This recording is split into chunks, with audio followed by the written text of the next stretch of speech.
Bonjour, bienvenue dans le journal de la nuit et merci de nous suivre sur France 24 et France Info.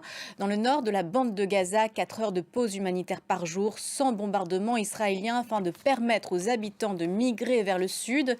Mais des civils palestiniens empêchés de fuir par le Hamas, c'est l'accusation d'Israël. Explication Ludovic de Foucault.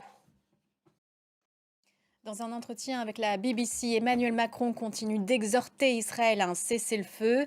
Des bébés, des femmes et personnes âgées sont tués. Il n'y a aucune légitimité à cela, a expliqué le chef de l'État. Emmanuel Macron qui ne se rendra pas à la marche contre l'antisémitisme ayant lieu ce dimanche à Paris. Mais il salue avec respect ceux qui défileront selon des propos rapportés par l'Élysée. Et puis j'ajoute qu'Israël, ce vendredi soir, a revu à la baisse le bilan des attaques du 7 octobre de 1400 à 1200 morts sur son territoire. C'est l'estimation actualisée donnée par le ministère des Affaires étrangères israélien. Et côté Gaza, selon des chiffres non vérifiés rapportés par le Hamas, le bilan s'élève à plus de 11 000 morts. Écoles et hôpitaux continuent d'être les cibles de frappes israéliennes. L'armée a répété ce vendredi vouloir tuer tous les combattants de l'organisation terroriste qui tireraient à partir des hôpitaux. Le Hamas annonce 13 morts dans un bombardement près de l'hôpital d'Al-Shifa. Natacha Milray. Et un Shabbat changé depuis le 7 octobre dans les familles d'otages israéliens et de victimes des attaques. Elles se réunissent en mémoire de leurs proches disparus pour le dîner du vendredi en dressant une longue table avec le nombre exact de chaises représentant les personnes encore aux mains du Hamas.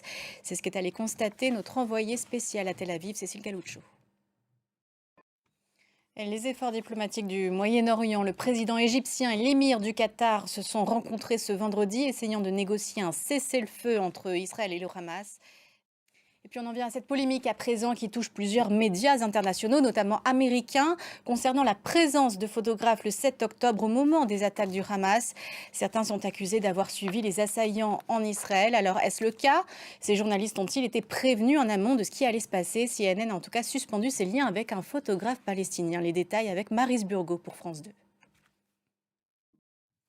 Dans le reste de l'actualité, Ukraine-Pologne, les relations sont toujours très tendues entre les deux pays.